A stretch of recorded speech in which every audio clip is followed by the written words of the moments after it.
saw the picture by show of hands of Holly and how she suffered. I talked to Holly as recently as yesterday. My wife is actually a throat surgeon at the cancer hospital at the James at Ohio State, and so Holly had suffered some neck injuries. We wanted to be helpful.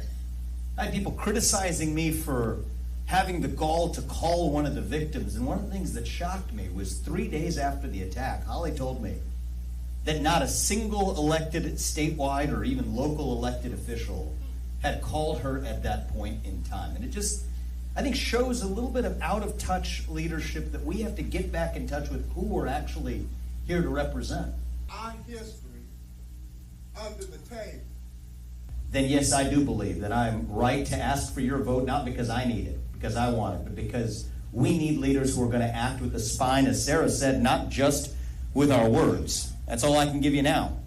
But once we get in there in 18 months, to also be able to serve with actual action, with a spine, not sweeping these issues under the rug, but confronting them through actual action. That's my commitment I'll give you. You can defend yourself even with a weapon. The other side's lost their way. Now it's up to us to level up, to man up, and actually say, what do we actually stand for? See, the other side might give us their own version of poison. We're going to stand for truth. We're done obsessing with the failures of the other side. We won in November of last year.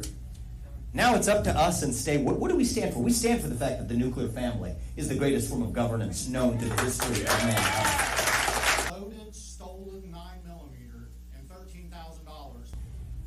That event, less than 2 weeks ago, that brutal assault by a violent mob triggered such a reaction, wasn't that it was a one-off. Because I think if it was a one-off, it wouldn't have mattered for a national attention perspective. It matters to every victim, but it wouldn't have mattered for national attention. It matters because it already exposed what people are already seeing every day. I've got friends through greater Cincinnati. I was born and raised here, texting me for the last several weeks. They're afraid to go into the city. I have a cousin who works in the emergency room at Cincinnati Children's.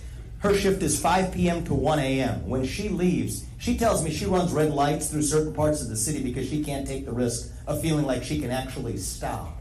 Johnson, who was Kennedy's vice president. Individual, family, nation, and God beats race, gender, sexuality, and climate if we have the courage to stand for what's right, for what's true. God bless you in our great state of Ohio. Thank you, guys. Good to see you. Thank you for being here.